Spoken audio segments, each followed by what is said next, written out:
Bem-vindas, famílias, a mais essa apresentação de encontro de disciplina positiva. Nós conversamos sobre educação emocional. Nesse encontro, nós começamos conversando sobre a importância da educação emocional no impacto que ela tem na vida das crianças. Por quê? Porque a educação emocional, ela não só impacta na forma como as crianças vão se relacionar, nos relacionamentos que elas têm tanto na família, quanto com os coleguinhas da escola, amigos do parquinho, mas também a forma como a gente lida com elas hoje vai impactar nos relacionamentos que elas têm a longo prazo. Então, se vocês pensarem que um dia vocês desejam que os filhos de vocês tenham uma vida amorosa feliz, relacionamento, um casamento leve, tranquilo, e também na parte cognitiva. No momento em que a gente está lidando com as emoções das crianças, fortalecendo elas para lidarem melhor com erros, com frustrações, não desistirem quando as coisas não dão muito certo. Isso tudo influencia bastante em como ela vai lidar, por exemplo, quando tira uma nota ruim na prova, quando ela não se sente competente em alguma habilidade da escola.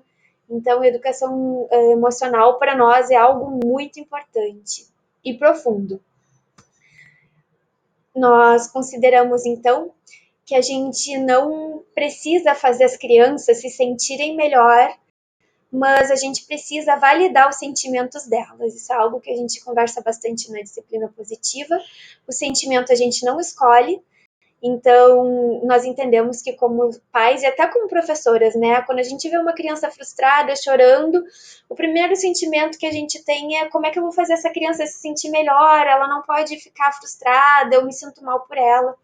E, na verdade, o que a gente precisa é validar o sentimento e ajudá-la a lidar com ele, porque é impossível que a gente, a vida inteira, consiga aparar as interações para que a criança não se sinta frustrada, triste, com medo. Então, para esse encontro, nós usamos como base esse livro que se chama O Cérebro da Criança, escrito por dois, nós não lembramos bem se são neurocientistas, mas são médicos que trabalham com essa perspectiva científica de como funciona a mente.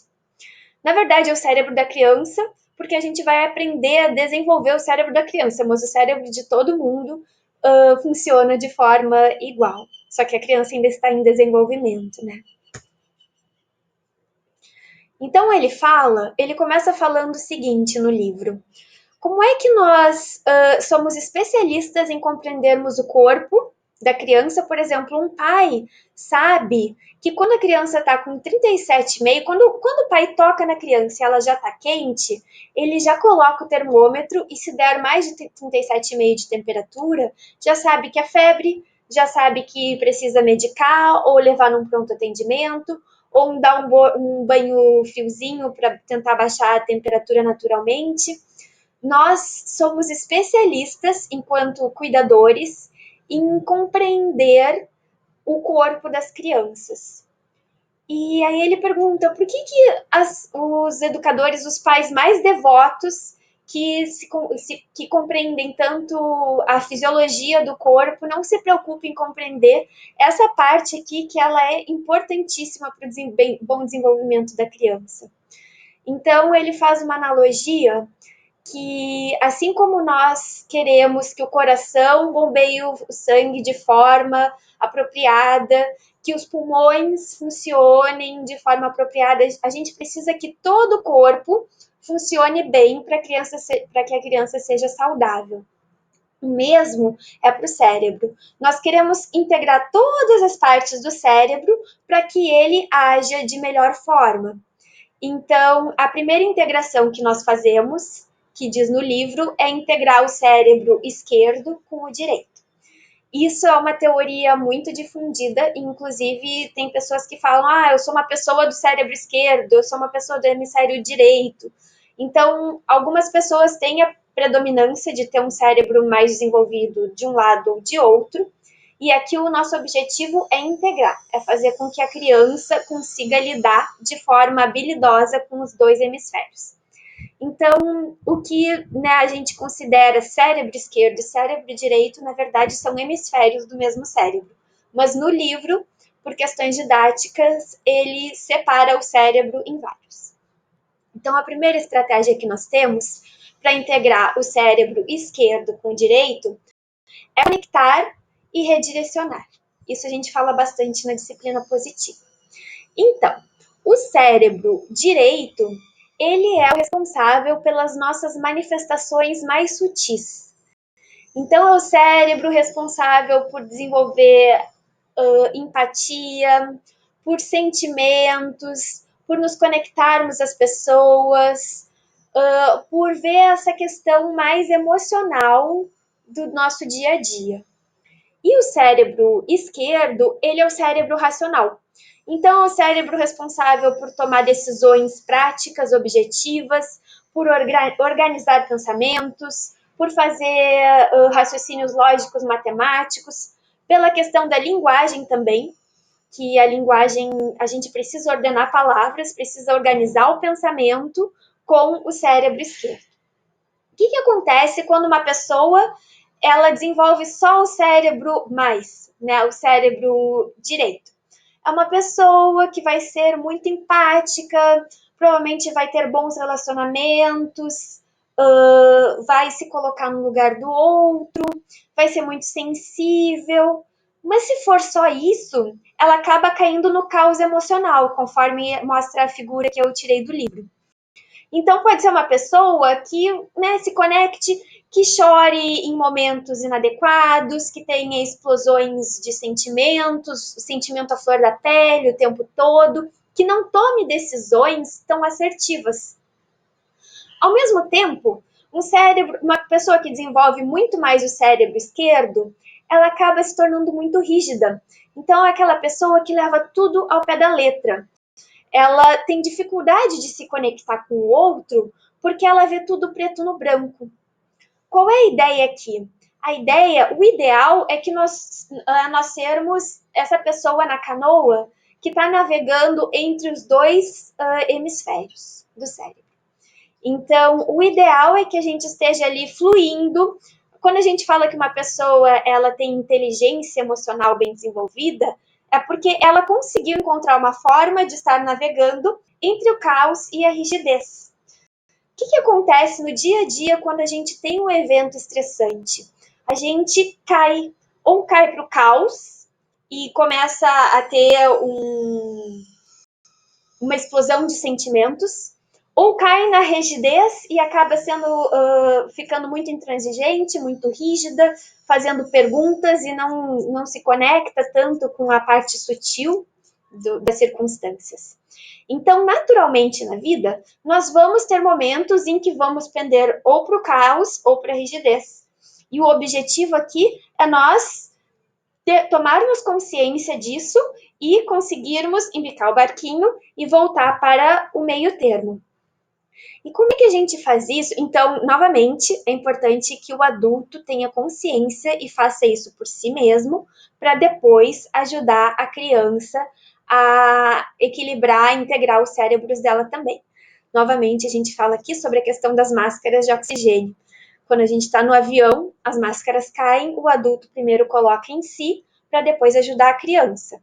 Porque se ajudar a criança, o adulto primeiro pode desmaiar e aí a criança vai estar de máscara, mas sem apoio. Então, é muito importante a gente primeiro ter consciência dos nossos processos internos. Então, considerando que a gente já percebeu isso em nós mesmos, como é que a gente ajuda a criança a conectar e redirecionar? Então, por exemplo, ele no livro fala de um menino de 7 anos que a mãe colocou ele na cama, achou que ele já estava dormindo, ela estava em outro cômodo. Ele chegou para ela e falou assim: mãe, por que você nunca me deixa um bilhetinho de noite? Eu fico muito chateado porque você nunca me deixou um bilhetinho à noite. E aí a mãe ficou surpresa, porque da onde saiu aquela história de bilhetinho? Nunca foi algo comentado em casa? E aí ele emendou 2 outras reclamações que a princípio não tinha conexão nenhuma.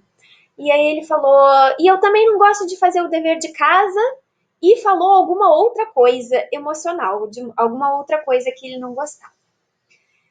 E como é que geralmente a gente racionalmente responde essa criança? Olha, meu filho, eu nem sabia que tu queria bilhetinho. De que bilhetinho tu tá falando? Eu nem sei de que bilhetinho nenhum é esse. A gente nunca falou sobre isso. O que está acontecendo aqui? Essa criança, talvez por causa do cansaço extremo, embora ela não conseguisse dormir, ela estava muito cansada, ela estava no caos emocional. Então, várias coisas do inconsciente dela que estavam de alguma forma incomodando, de repente, não sei se amiguinho ficou, essa criança ficou sabendo que o amiguinho recebia bilhetinho, a gente não sabe de onde surgiu essa informação. Mas fato é, essa criança estava no caos emocional. Ela não estava pensando racionalmente, ela chegou para a mãe com uma série de questões que, né, não tinham conexão nenhuma uma com a outra. E aí, se a gente responde com o nosso cérebro esquerdo racional, essa criança não vai se sentir compreendida, não vai fazer sentido para ela. Ela tá no caos emocional e tu querendo, né, racionalmente falar, olha, nem sei que bilhetinho tu tá falando, vai dormir, é hora de dormir. A ideia aqui é conectar o cérebro direito da criança emocional com o nosso cérebro direito. Então, como é que a gente faz isso? A gente pode validar essa criança. Meu filho, tu queres que a mamãe escreva um bilhetinho? O que tu gostaria que dissesse nesse bilhetinho? Pode abraçar se a criança gostar de contato físico. Tem criança que, quando frustrada, prefere não receber contato físico. Mas é conectar o sentimento, né, da criança com o nosso. Então, demonstrar empatia. Eu entendo que fazer o dever de casa às vezes pode ser muito chato. Como é que tu te sente sobre isso? E a criança, se ela tá no caos emocional, ela vai falar várias coisas que não tem conexão. Mas a gente, nesse momento, o que é o importante? É a criança se sentir compreendida, conectada. Então a gente vai conectar o sentimento e aqui nesse caso, a mãe redirecionou para a cama, colocou na cama, e depois que a criança se sente conectada, a gente pode vir e redirecionar para a explicação lógica do cérebro esquerdo e a falar: então tá, então eu vou fazer o seguinte. Mamãe, uma vez por semana aos sábados, vai escrever um bilhetinho sempre para ti. Mas amanhã a gente conversa mais sobre isso, tá bem? Porque nesse momento a criança tá ali no caos, mas ela também quer uma resposta. Então, tu pincela com o teu racional uma possível solução e acolhe e a criança dorme. E aí, depois, quando a criança, né, tiver de novo navegando no meio termo, a gente volta com o assunto e conversa com a criança de forma racional sobre a importância de fazer o dever, como é que a gente vai fazer isso de forma mais prazerosa. Aí entra a questão da disciplina positiva. Às vezes a gente não tem como.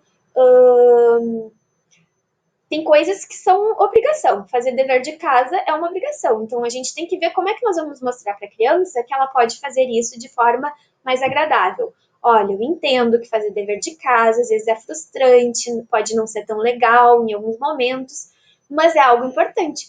Como é que tu preferes fazer? Tu prefere fazer ele ouvindo uma música?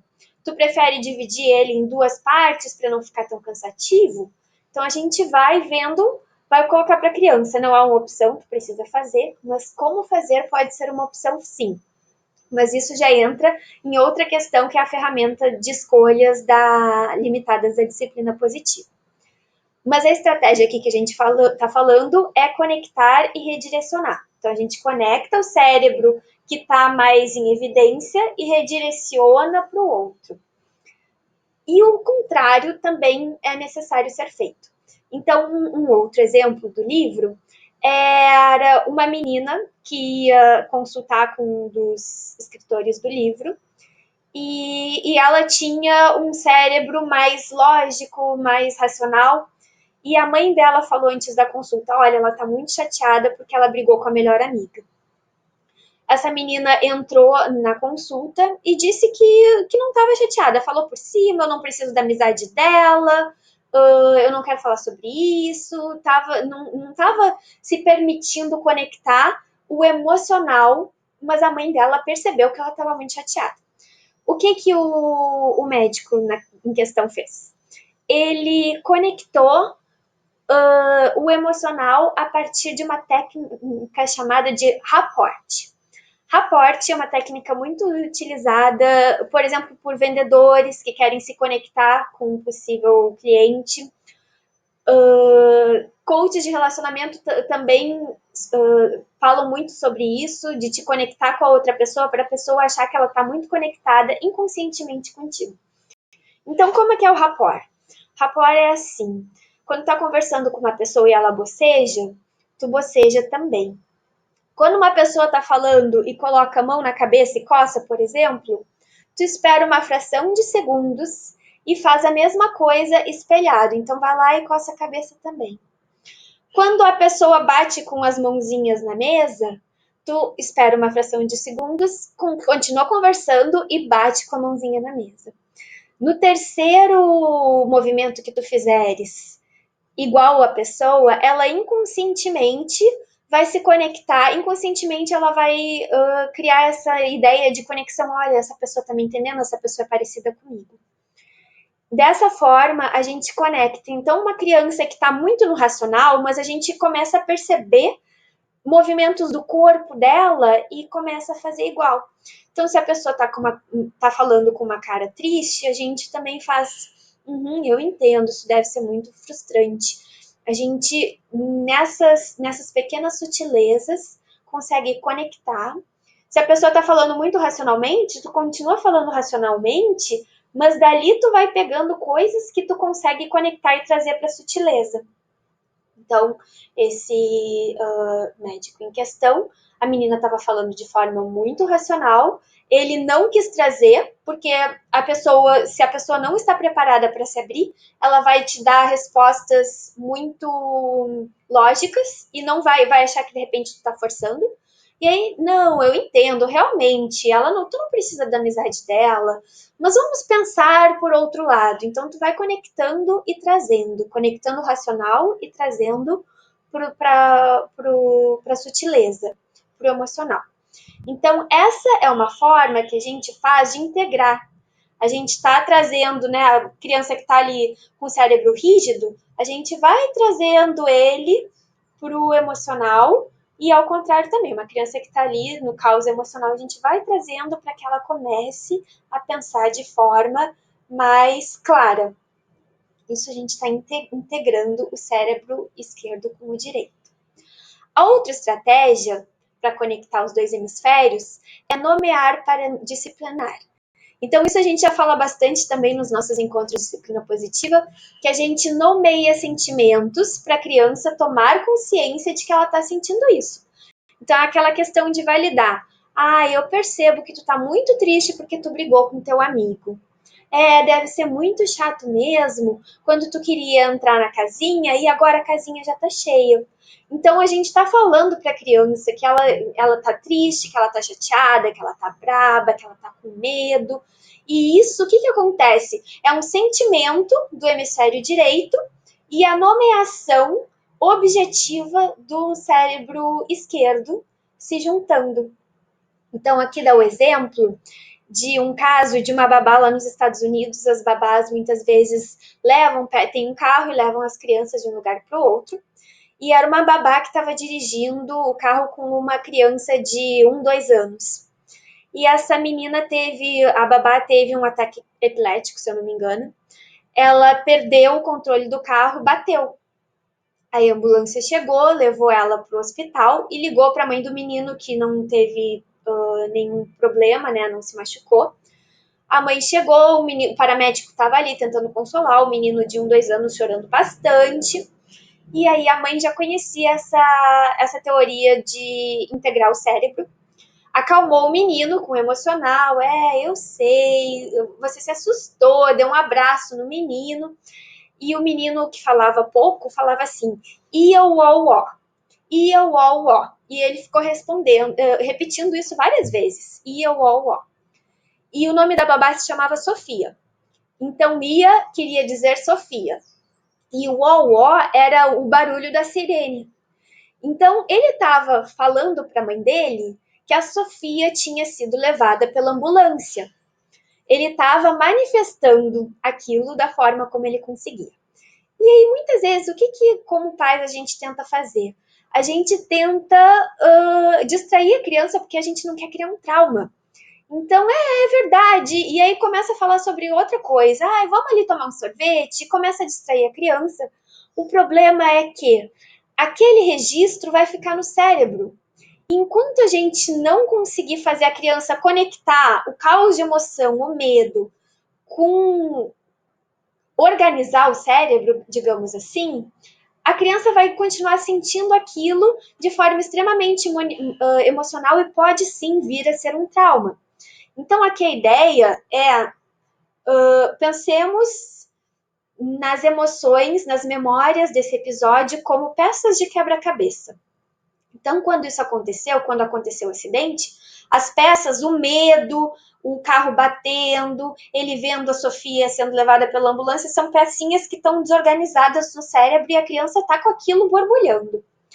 O que a gente faz quando a gente nomeia? A gente vai encaixando o quebra-cabeça para a criança trazer para o racional e lidar com essas informações de forma mais fria, mais organizada, entender que foi um acidente, que não é algo que toda vez que ele entrar no carro, por exemplo, isso vai acontecer. Então, qual é o segredo aqui? É a gente contar para a criança a história. Então, quanto menor a criança, mais a gente conta. À medida em que a criança for crescendo, desenvolvendo vocabulário, nós atuamos como auxiliares para que a criança conte a história. Então, a gente faz perguntas curiosas. E aí, o que aconteceu depois? E como tu se sentisse? É a forma que a gente ajuda a criança a integrar. Mas nesse caso que a criança era pequeno, a mãe contou. A Sofia estava te levando para o clube, digamos.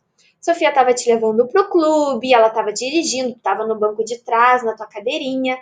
A Sofia passou mal, perdeu o controle do carro, bateu, veio a ambulância, te acolheu, a mamãe está aqui agora conversando contigo. E aí depois ela continuou, toda vez que o menino fala ia uó, ia uó, ao longo dos dias ela voltava a contar a mesma história. E aí ela acrescentou a parte de que, lembra que nós fomos ver a Sofia no hospital? E ela agora tá bem, e a mamãe tá aqui cuidando de ti. Quando a Sofia voltar a trabalhar, do que vocês vão brincar juntos? Então aqui a gente já tá conectando a criança com o sentimento de que ocorreu tudo bem, foi um acidente. A gente está ajudando a criança a juntar as pecinhas do quebra-cabeça. E é isso que vai ajudar, ao contrário da gente esquece, não vamos falar sobre isso, muda de assunto. E na verdade, exatamente o contrário, vamos ajudar a criança a processar as informações. A segunda forma de integração, de acordo com o livro, então, é integrar os andares de cima e de baixo. Como nós já comentamos em alguns encontros, o córtex pré-frontal, que é essa parte aqui de cima do cérebro, ele ainda está em desenvolvimento até entre 20 e 25 anos. A pessoa não é madura, fisicamente capaz de tomar decisões 100% assertivas. Acho que 100% assertivas o tempo todo é difícil de qualquer um tomar. De qualquer forma, essa parte do cérebro, que é a responsável por planejamento, por decisões emocionais, mais assertividade com as outras pessoas, tomar decisões mais maduras, ela não é feita até entre 20 e 25 anos de idade, porque o cérebro em si, fisicamente, ainda não está 100% desenvolvido. Então, nós temos o cérebro do córtex pré-frontal aqui, que é o que mostra aqui nessa tela. Então, é planejamento, pensar, imaginar, essas habilidades mais complexas e menos concretas, elas são da parte de cima do cérebro, e na parte de baixo tem a amígdala e toda a parte do cérebro reptiliano, que é responsável pelo instinto de autoproteção, de sobrevivência.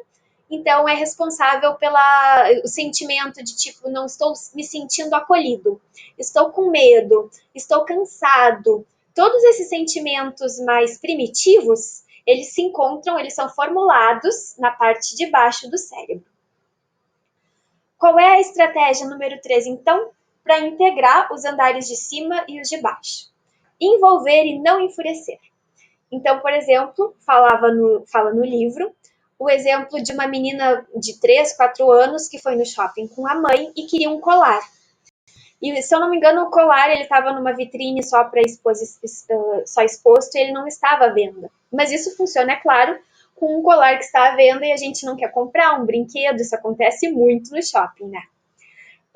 Então, a mãe conversou com essa menina, ela ficou frustrada, não conta no livro como é que ela agiu dentro do shopping, mas ela botou a menina sentada na cadeirinha, no banco de trás, e a menina continuava furiosa e começou a falar palavras que não são o que a gente gostaria que um filho falasse. Você é boba, eu te odeio, e até às vezes coisas piores que a gente ouve as crianças falando.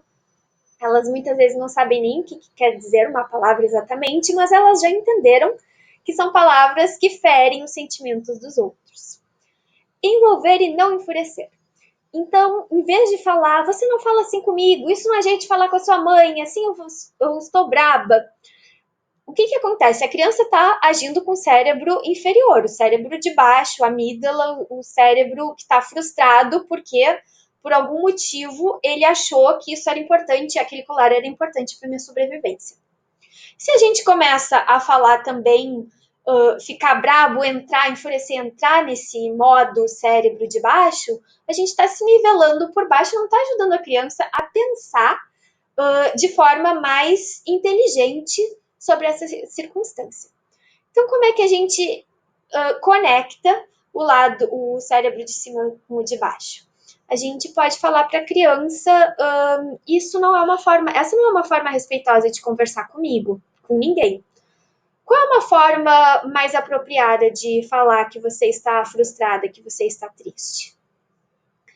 Se a criança estiver preparada, ela vai ficar em silêncio, pensar e falar. Se ela continuar falando, não, porque você é uma boba, se ela continuar nesse looping de fúria, não quer dizer, a criança não está preparada e não vai ajudar, não vai adiantar a gente ficar argumentando. Então a gente pode falar, olha, tô aqui no carro, vou ligar o rádio, vou ficar concentrada nas notícias ou na música. Quando você estiver pronta para falar de forma respeitosa comigo, me avisa. E simplesmente ignora a criança.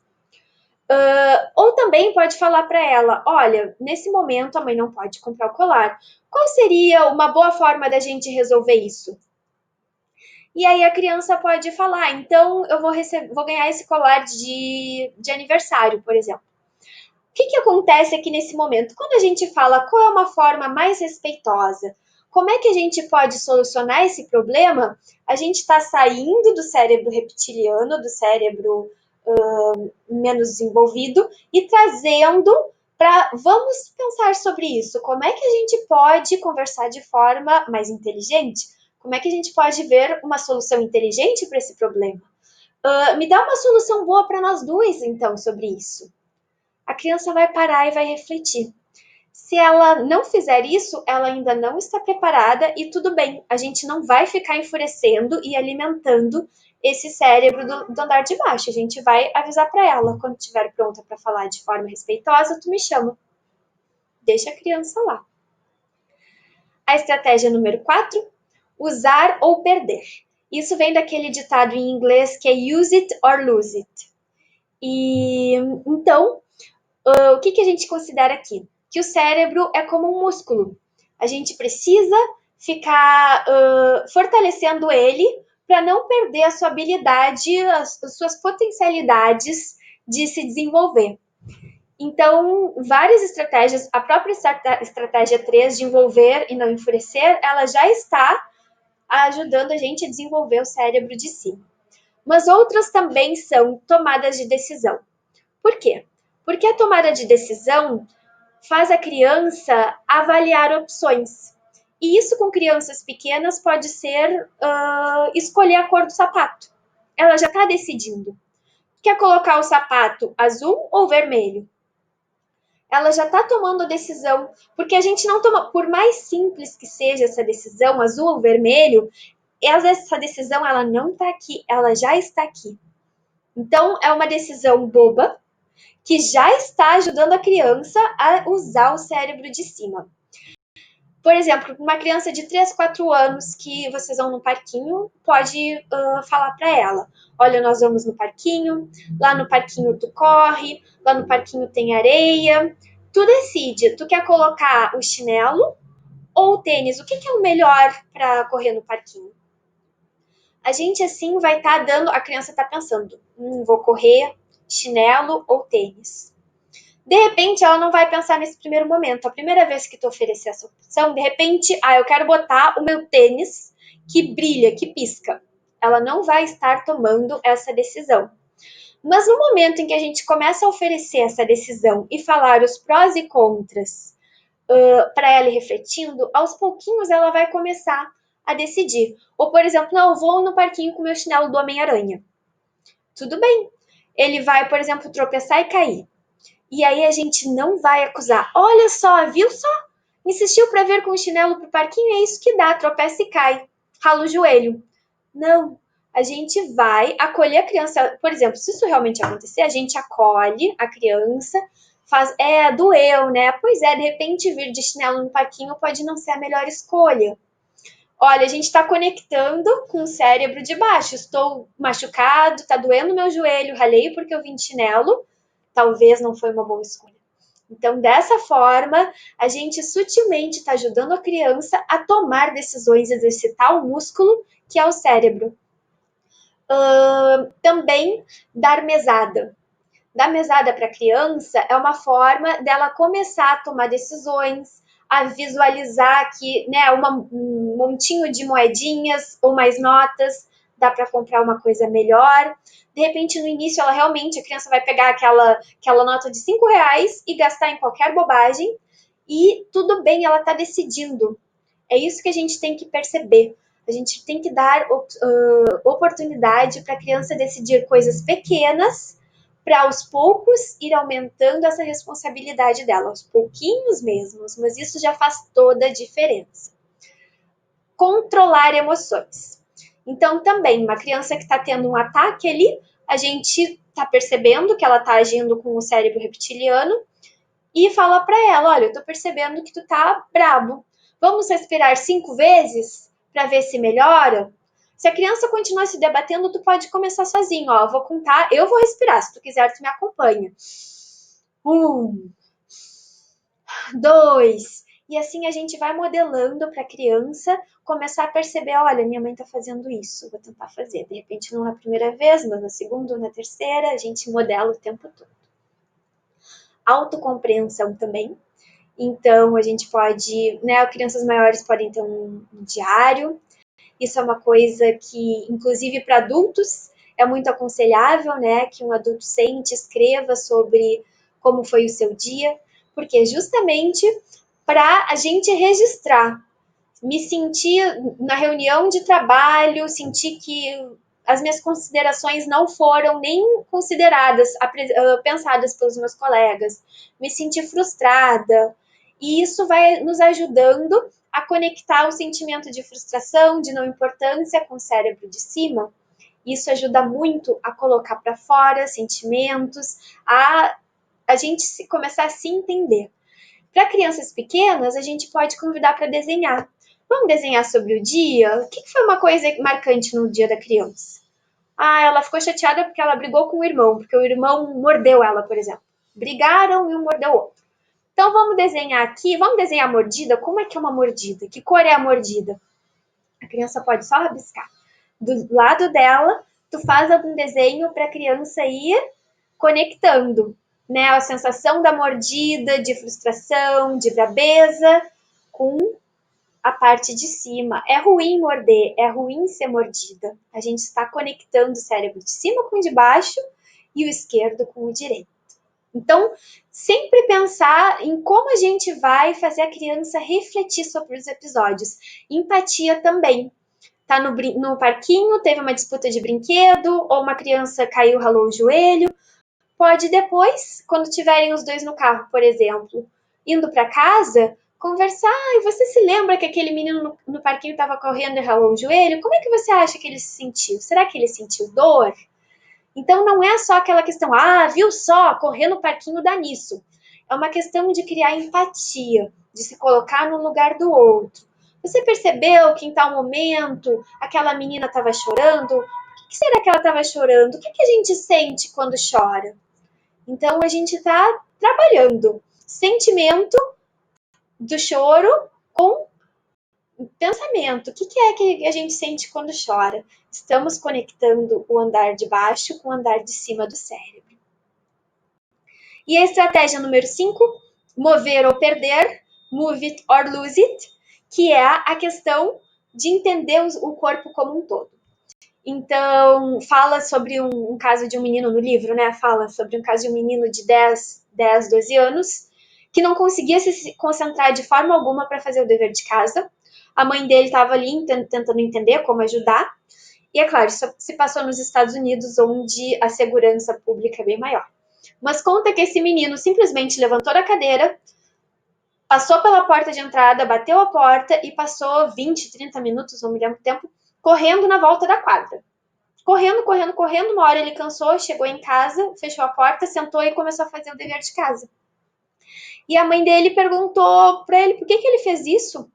E ele disse, não sei, eu só senti que eu precisava fazer isso e agora eu tô focado para fazer os exercícios, o dever de casa. E isso é porque, às vezes, a gente precisa se movimentar para integrar o cérebro com o resto do corpo. De repente, o corpo estava ali com muita energia acumulada e a gente precisava dissipar essa energia, de repente, trazer a energia para o cérebro. Mas a gente precisa movimentar e integrar o cérebro com o corpo. Então, por exemplo, na unidade da Palmeiras, que as crianças ainda são bem pequenas, o nosso planejamento ele é pensado de forma a intercalar uma atividade tranquila com uma de movimento corporal, com uma tranquila. Então, por exemplo, a hora do circle time, que a gente precisa que as crianças se concentrem, sentem em rodinha.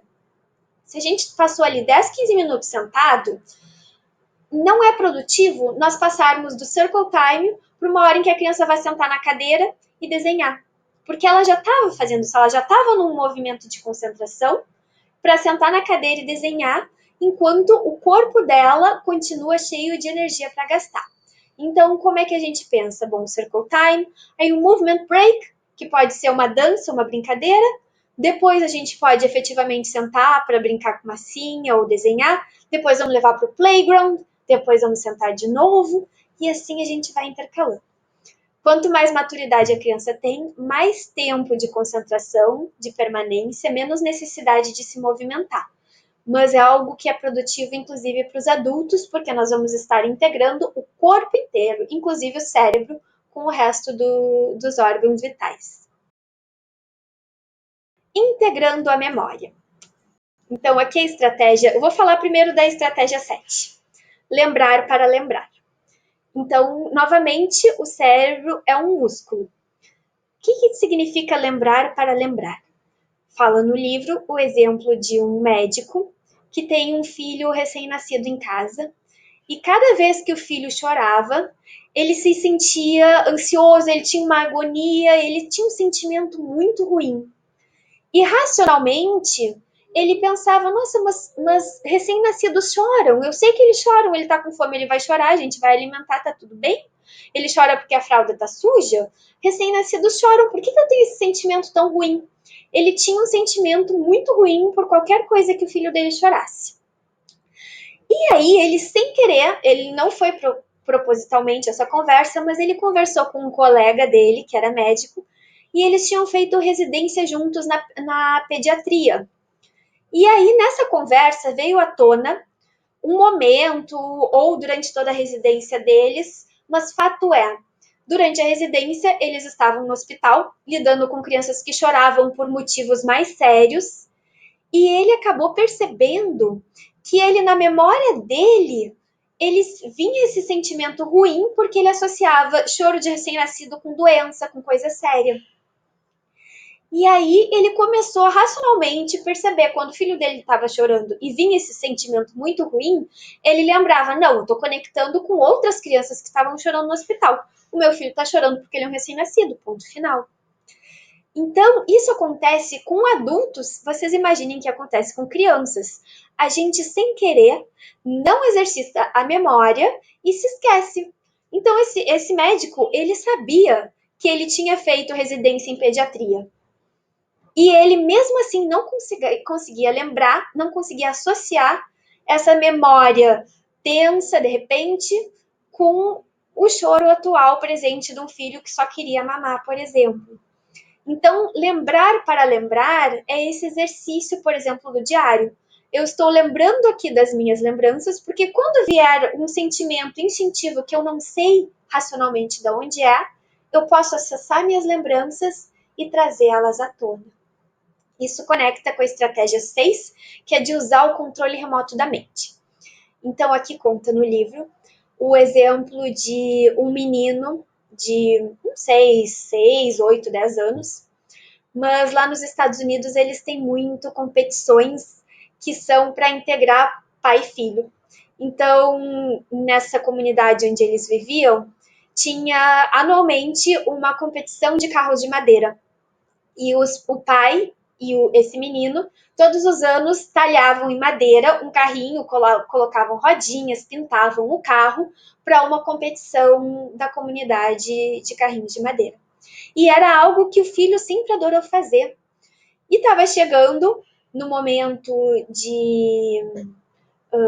dessa competição, e os pais trouxeram isso à tona. Meu filho, está chegando a competição de carrinhos de madeira, e ele disse: esse ano eu não vou participar. E os pais, com o cérebro esquerdo racional, começaram a tentar entender, mas por que, meu filho, você gosta tanto da competição? E ele simplesmente dizia: não quero, não gosto mais, não vou participar. E os pais, tá, tudo bem, deixaram. Isso foi, por exemplo, na hora do almoço, foi conversado.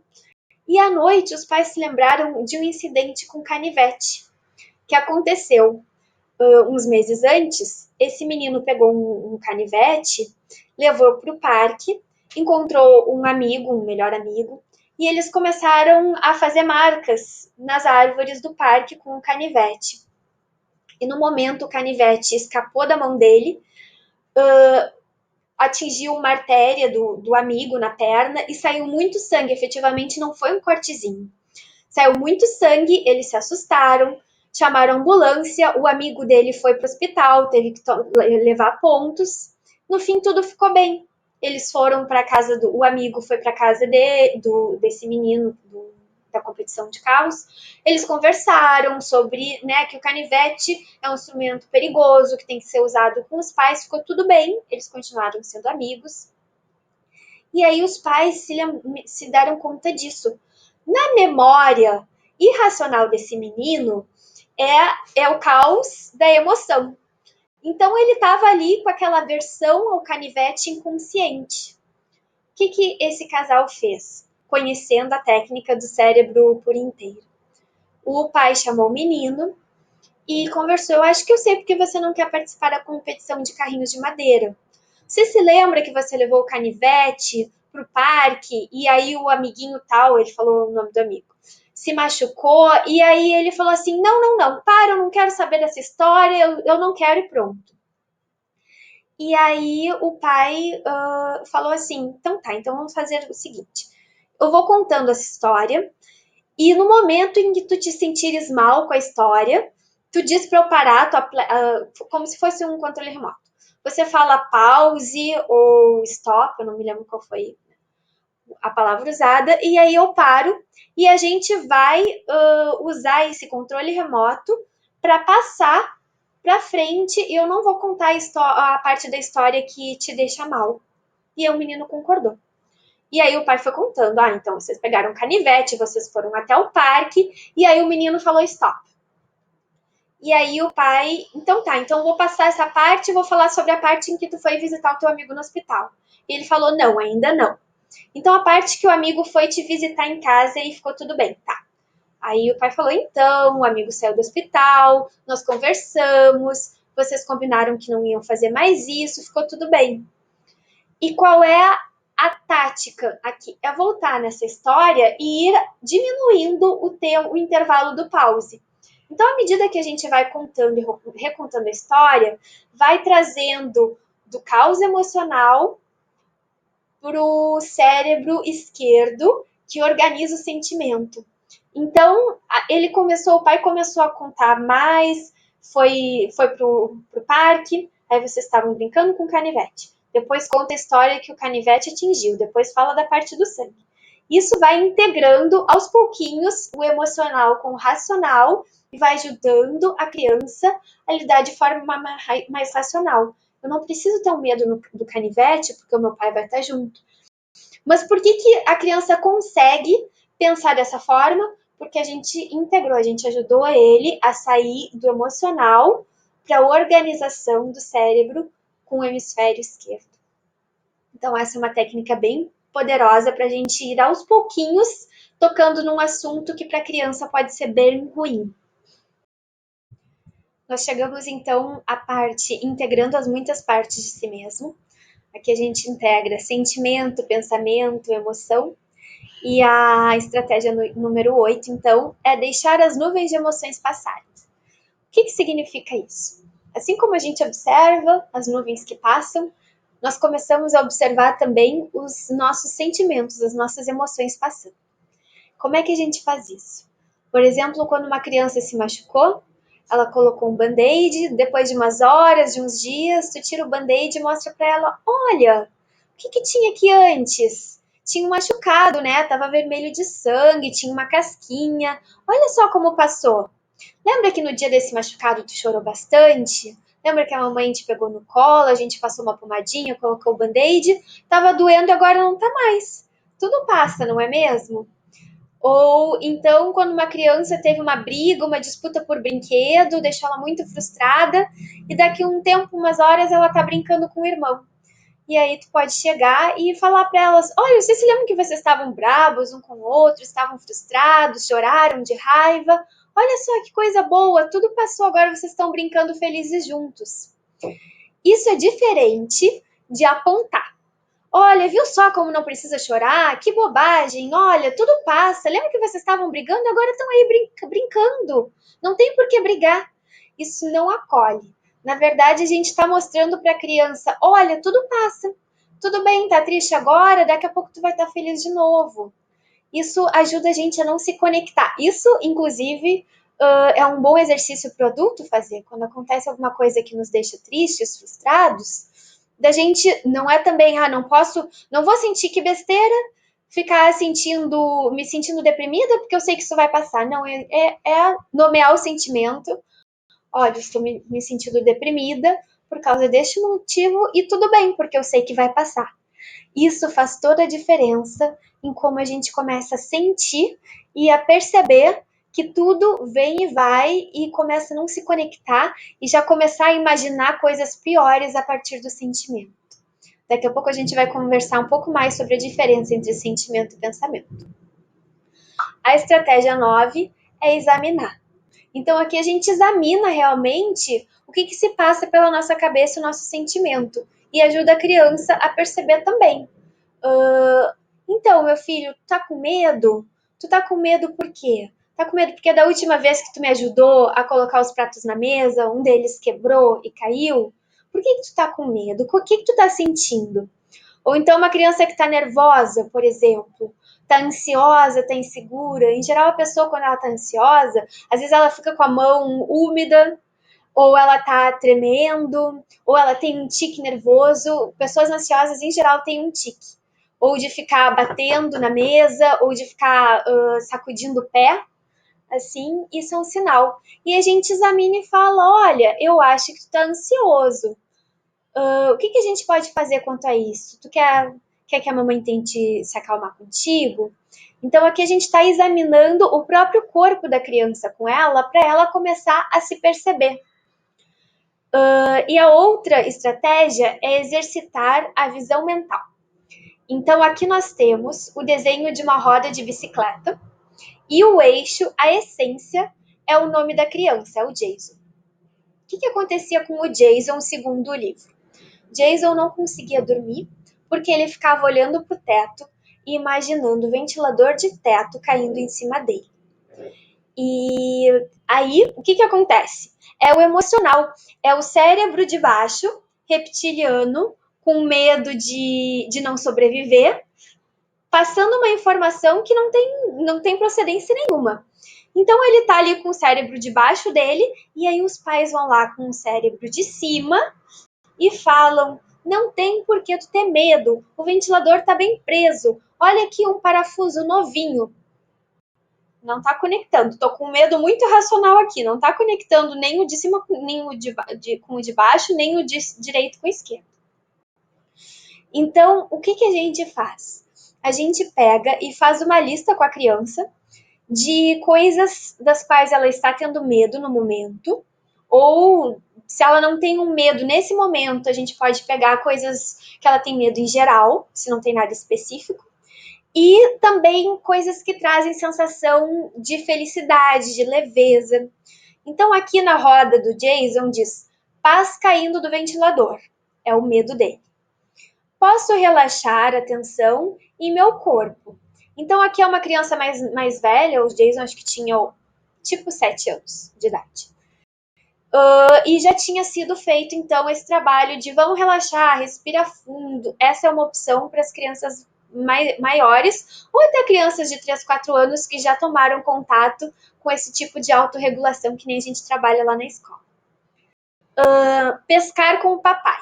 Então, aqui vem um sentimento, uma imagem mental que traz um sentimento de tranquilidade, de calma, de afeto, de conexão. A mamãe e o papai não deixarão nada de me machucar. Então, aqui é o cérebro esquerdo dando uma resposta racional ao medo irracional. Estou com sono e cavar o buraco hoje. Então, no dia que o Jason fez essa roda de bicicleta, ele tinha um momento legal do dia dele, tinha sido cavar um buraco na areia, no parquinho. Qual é o motivo de fazer essa roda? Para crianças mais velhas, ela já pode ter a escolha visual de tipo: Jason, mamãe já te explicou que o ventilador está bem preso no teto, ó, faz o teste, mexe no ventilador. Papai e mamãe não iam deixar um ventilador mal instalado no teu quarto, em cima da tua cama, tu pode ficar tranquilo. Então, aqui tá a roda, aqui tá o Jason, e o Jason não é só o medo das pás que estão caindo do ventilador. O Jason é tudo isso. O Jason tem um pouco de medo, o Jason pode relaxar, o Jason gosta de pescar, o Jason gosta de cavar o buraco, o Jason está com sono. Quando tu estiveres deitado e não conseguires dormir, no que tu vai te focar? Tu vai te focar na parte do medo ou das pás do ventilador? Ou tu pode começar a focar no momento relaxante do Jason com o papai pescando? Ou tu pode te lembrar da brincadeira que tu gosta tanto de ir no parquinho com teu amigo e cavar um buraco? No que tu vai te focar quando vier esse sentimento? E aqui a gente está ensinando a ferramenta da distração para a criança. Que, por exemplo, eu até hoje faço fiasco para fazer exame de sangue. E então, isso é uma coisa que desde pequena os enfermeiros dizem, né? Pensa em alguma coisa, pensa no. Tu tem cachorro? Pensa no teu cachorro. Para ver se tu te distrai e não fica com a atenção pensando a cabeça só nisso, né?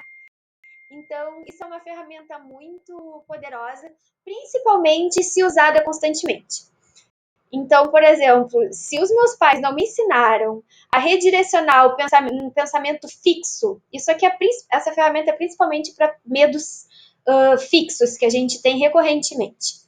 Se os meus pais não me ensinaram a levar o meu pensamento para uma coisa legal, que me dá prazer, quando eu chego para doar sangue, para fazer exame de sangue, qualquer coisa que me deixa aflita, eu não exercitei o meu cérebro, novamente, o cérebro é um músculo, para fazer esse trabalho. Então, para mim é mais difícil. Então, essa ferramenta aqui é legal de usar quando uma criança tem um medo fixo, ou quando a criança tem várias, por exemplo, pode não ser um medo tão específico das pás do ventilador, mas, por exemplo, uma criança que está na fase de adaptação da escola, que ela tem chorado para entrar. Então, no momento que ela não está com o cérebro reptiliano totalmente ligado, que ela está em casa, já mais tranquila, relaxada, dá para conversar com ela. Olha, o que tu sente quando tu vai para a escola? Tu tem medo? Tu tem ansiedade, insegurança? O que nós vamos escrever aqui na roda? Tu pode levar essa roda para a escola e pensar em outras formas de te sentires bem na escola. Essa é uma ferramenta bem poderosa também.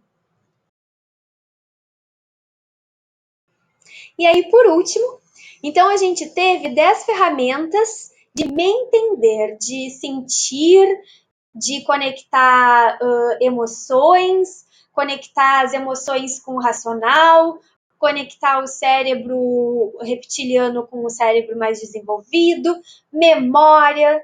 A gente já entendeu tudo, né? E agora a gente consegue, então, conectar, integrar o self, o eu, com as outras pessoas. É aquilo que todo mundo sempre fala. Por exemplo, num relacionamento, só vai conseguir ter um relacionamento amoroso, feliz, leve e com reciprocidade se tu estiveres bem contigo mesma. Porque senão, tu vai depositar na outra pessoa a responsabilidade de te fazer feliz. Isso não vai dar certo. Então, enquanto a criança se trabalha nela mesma, ela vai estar se preparando para se integrar com os outros. Então, a estratégia número 11 é aumentar o fator de diversão familiar. Isso é importante por 2 motivos. O primeiro deles é modelar para a criança que se relacionar é uma coisa boa.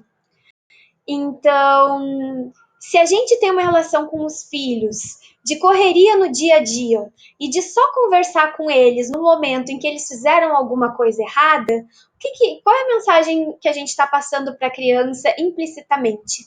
Que se relacionar é só conversar sobre coisas ruins, que se relacionar é cobrança, que se relacionar é momentos de estresse. A gente não está passando para a criança um modelo de relacionamento feliz, de diversão.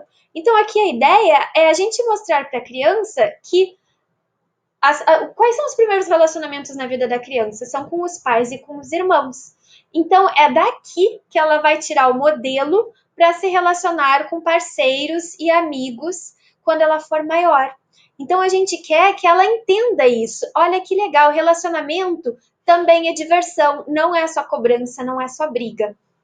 Então, pequenos momentos singelos, por exemplo, aqui tem a foto de uma família brincando de bolhas de sabão no parque. Isso é algo singelo, não demanda muito gasto financeiro, pode ser algo que tu vai fazer meia hora no sábado. Claro que quanto mais tempo de qualidade, mais forte a conexão, mas o mínimo possível que vocês puderem fazer para se conectar de forma positiva, melhor para a criança perceber que relacionamento é uma coisa legal. E também para preparar o campo para conflitos. Porque não adianta nada a gente ter estratégias para conversar com a criança sobre quando ela está com medo, quando ela está frustrada, quando a gente vê que ela brigou com a melhor amiga, se ela não teve esse entendimento de que existe esse acolhimento de escuta na família. Então, se vocês querem conectar com os filhos de vocês e ajudá-los nos momentos de conflito, a criança tem que entender que isso já faz parte da dinâmica familiar e que ela é sim ouvida em qualquer circunstância. Porque não é só porque é filho que a criança vai se sentir à vontade para conversar com vocês.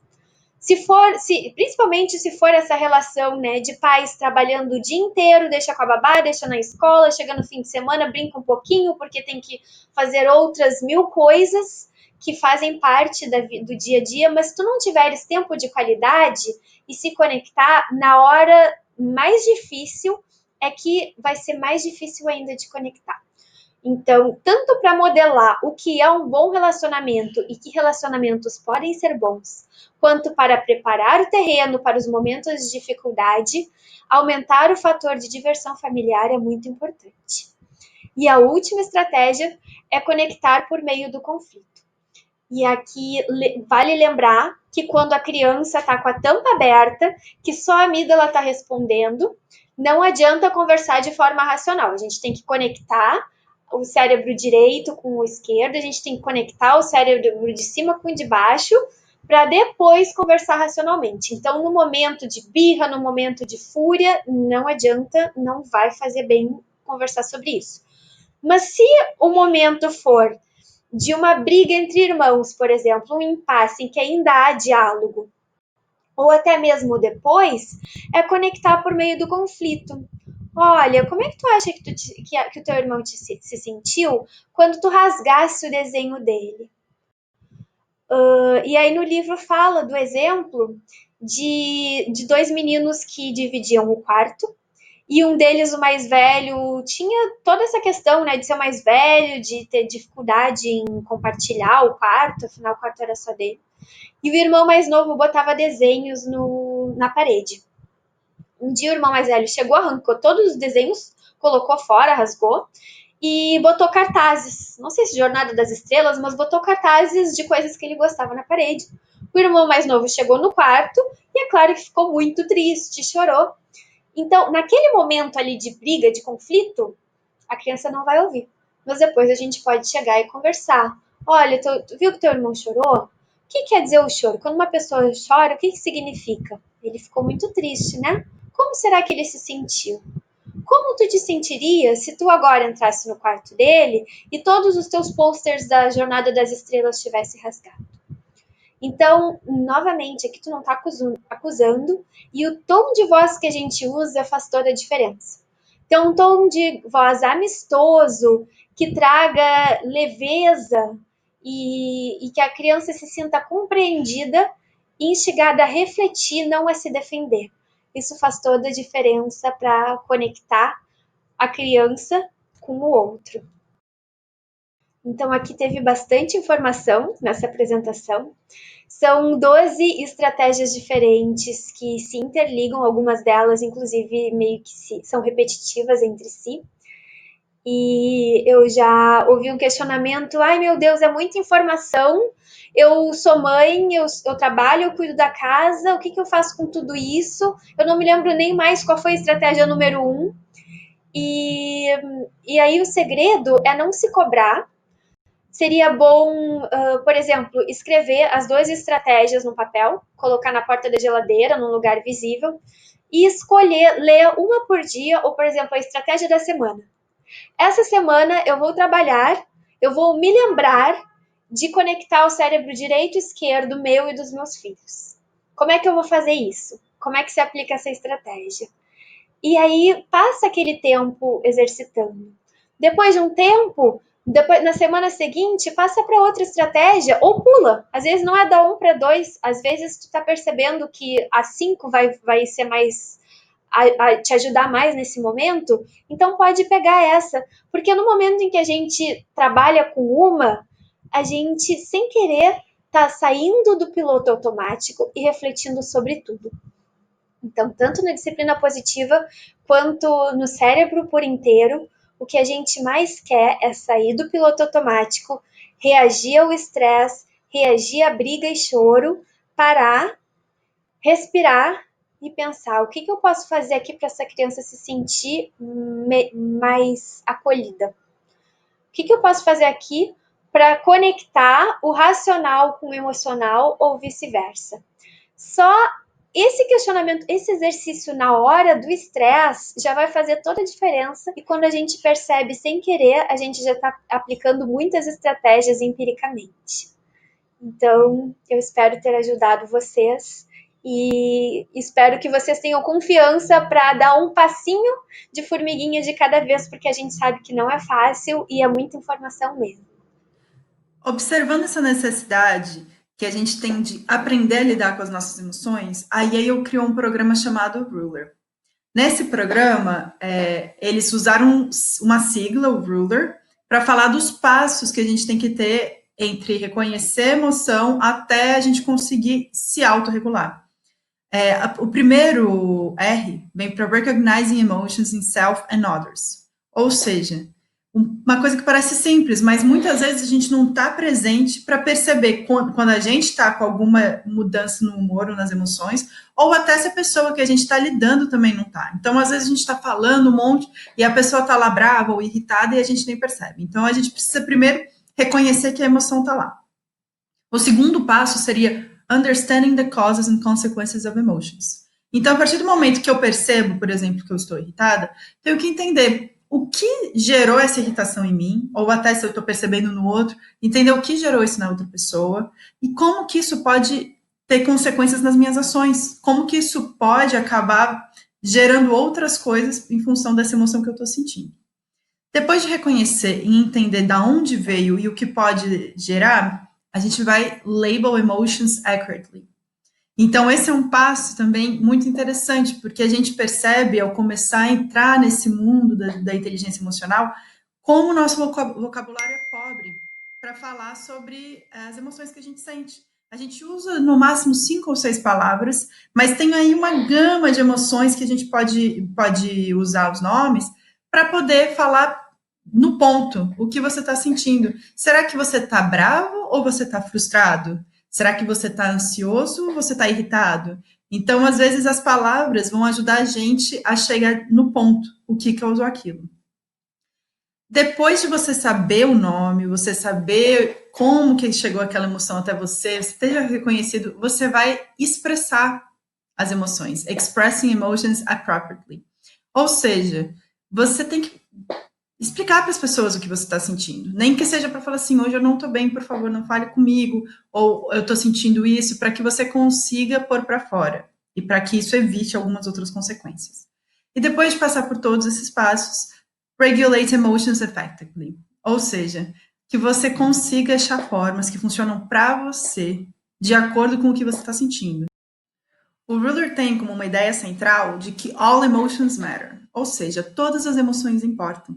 Não dá para a gente só falar das emoções positivas e deixar de lado as emoções que não são tão bem vistas, né?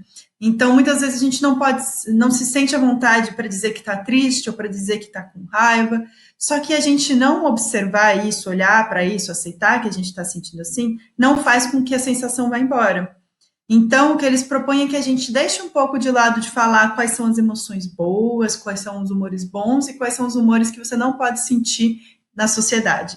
E eles convidam a gente a olhar as emoções como energia e prazer. Então, é um termômetro. A gente tem em todas as salas esse mood meter e ele convida a gente a pensar em como a gente está se sentindo em termos de energia e de prazer. E aí você vai encontrar um lugar. A energia pode ser de muito baixa até muito alta. Então, a gente tem o primeiro quadrante azul, que tem baixa energia, e o quadrante verde, que também tem baixa energia. Só que o que muda entre esses dois é o tanto de prazer que você está sentindo. Então, você pode estar com a energia mais baixa, não tá tão agitado, mas você está se sentindo bem, você está sentindo uma plenitude. Então, você está indo por um prazer. Você está se sentindo bem de estar naquele momento mais tranquilo. Mas você pode estar com baixa energia porque você não está se sentindo muito bem. Então, você está no quadrante azul. E aí, quando você está com pouco prazer, é importante você entender o que você pode fazer para melhorar essa sensação. Na parte de cima, a gente tem o alto nível de energia vermelho, que é muita energia com pouco prazer, que é quando a gente está com raiva, está irritado, até mesmo ansiedade, quando a gente está muito animado por alguma coisa assim, mas num ponto em que a gente não está nem conseguindo viver aquele momento. Então, tem pouco prazer. Então, ele tem uma gradação de prazer ali, e tem o amarelo, que a gente está com muito prazer e muita energia. Então, é quando a gente está super feliz, quando a gente não se aguenta em si, no meio de uma festa de aniversário. E em alguns momentos, ter muita energia, mesmo que seja com muito prazer, pode não ser tão propício. Então, às vezes, a gente está precisando ler um livro, a gente está com muita energia, muito prazer, a gente quer pular, a gente quer brincar. Então, o que isso ajuda a gente? A gente começa a perceber. Se tem uma turma toda, né, com muita energia, será que é o melhor momento para todo mundo sentar e fazer uma leitura? Será que a gente faz um body break, faz alguma coisa para soltar um pouco dessa energia e depois todo mundo se acalma? Então, como que a gente consegue melhorar a nossa energia e o nosso prazer de acordo com os momentos e as atividades do dia? A ideia do Mood Meter é essa. Não é ter um lugar certo para ficar, não é assim, vamos ver quem consegue ficar mais vezes no amarelo. A ideia é que a gente consiga entender onde a gente está, entender que ao longo do dia a gente vai mudar muitas vezes, dependendo do que acontecer com a gente, dependendo do que tiver, das situações que a gente é colocado. Então, aqui um exemplo seria colocar algumas palavras, e isso é construído também muito com os grupos. Então, as crianças vão escolhendo, né, se tiver um mood meter em casa, as crianças podem começar a acrescentar palavras à medida que eles começam a entender o que significa. Onde que isso entra? Essa emoção entraria onde nesse quadrante, né? Então, quando eu me sinto mad, worried, quando a gente está preocupado, a gente tem uma energia forte quando a gente está preocupado, mas a gente não está se sentindo muito bem. Angry, scared, quando a gente está muito assustado. E aqui tem quando a gente está cansado, triste, calmo, em paz. Aqui a gente está sentindo corajoso, energizado, confiante. Então a gente vai começando a entender quais são os vocabulários, quais são as palavras que a gente pode usar para cada um desses quadrantes. Isso é uma pesquisa que tem que começar com a gente, adultos, professores, pais, a gente começar a olhar para a gente começar a perceber como a gente se sente, quais são os nomes que a gente pode dar, o que faz a gente se sentir melhor, o que faz a gente se acalmar, o que faz a gente se energizar. E aí a gente também convidar os alunos para olharem para isso.